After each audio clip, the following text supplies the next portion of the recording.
नमस्कार। स्वागत है आपका एक बार फिर से आपके अपने YouTube चैनल जीके स्टडी पर। आज के इस वीडियो में हम आरोही क्रम और अवरोही क्रम में लिखना सीखेंगे। आरोही क्रम का मतलब हुआ बढ़ते हुए क्रम में, जैसे छोटा से बड़ा। तो 3/15, 2/5 और 5/12 को बढ़ते हुए क्रम में लिखेंगे, आरोही क्रम में लिखेंगे। तो इसके लिए सभी हरों को, जैसे 15, 5, 20 और 12, सभी हरों को समान बनाना पड़ेगा। तो इसके लिए सबसे पहले सभी हरों का हम एलसीएम निकालेंगे। तो 5, 12, 15, 20 सबका एलसीएम निकाल लेंगे।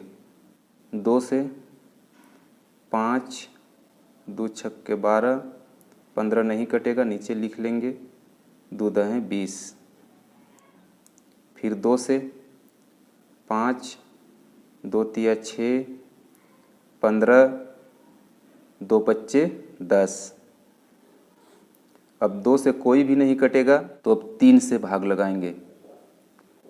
5, 3 एकम 3, 3 पंचे 15, 5 नीचे। अब 5 से 1, 1, 1, 1। तो इस प्रकार एलसीएम हो जाएगा 2 दूनी 4, 4 तिया 12, 12 पच्चे 60। तो एलसीएम हुआ 60। तो अब सभी डिनोमिनेटर्स को 60 में बदलना है। तो सबसे पहले 3/15 है।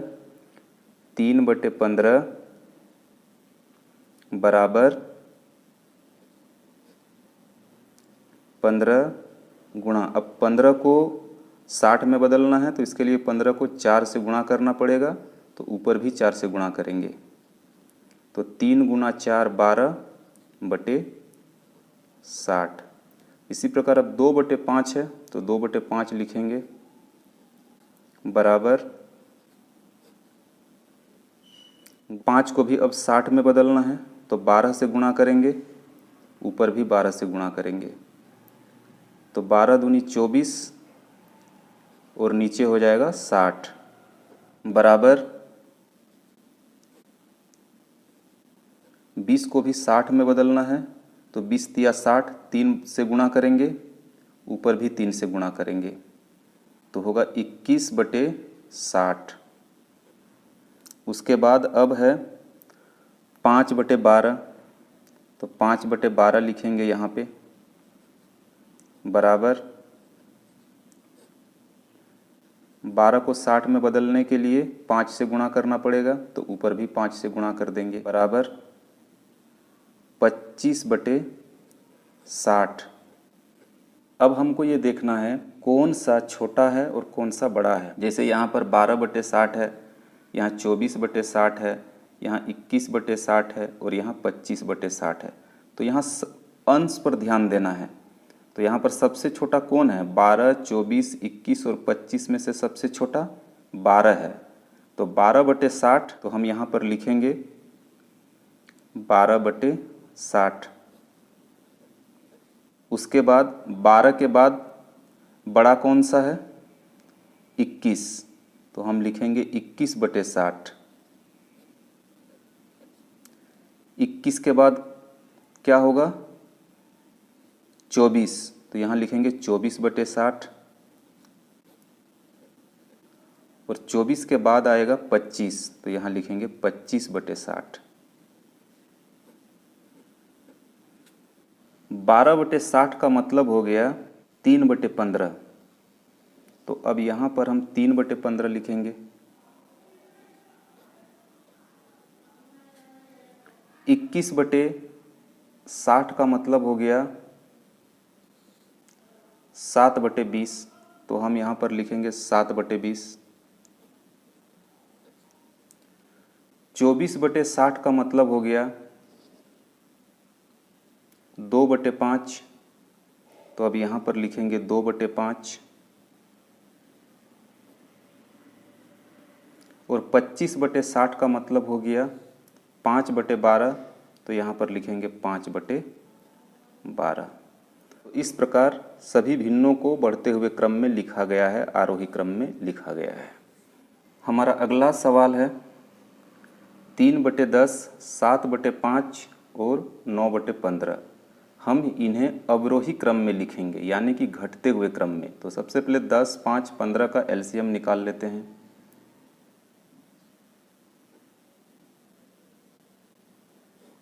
2 से 2 पच्चे 10, 15। अब फिर 3 से 5, यहाँ पर भी 5, यहाँ 3 पच्चे 15। अब फिर 5 से, सब में 1 होगा। तो इस प्रकार एलसीएम 2 तिया 6 और 6 पच्चे 30, एलसीएम होगा 30। तो सबसे पहले हम डिनोमिनेटर्स को 30 में बदलेंगे। तो 3/10 बराबर 10 को 30 में बदलेंगे तो 3 से गुना करेंगे, ऊपर भी 3 हो जाएगा 9/30। इसी प्रकार 7/5 है,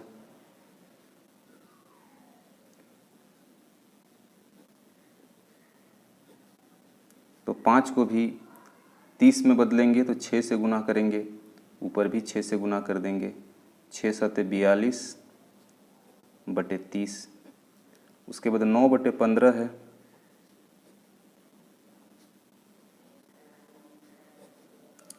तो इसमें भी 15 को 30 में बदलेंगे, 2 से गुना करेंगे, ऊपर भी 2 से गुना करेंगे, 18/30। अब यहाँ पर 9/30 है, 42/30 है और 18/30 है। हमें अवरोही क्रम में लिखना है, यानी कि घटते हुए क्रम में लिखना है। तो सबसे बड़ा इसमें क्या है, 9 है, 42 है या फिर 18 है? तो सबसे बड़ा 42 है, तो लिखेंगे 42/30। अब 42 से छोटा क्या है, 18/30 है, तो 18/30 लिख देंगे। और 18 से छोटा अब क्या है, 9/30 है, तो यहाँ 9/30 लिख देंगे।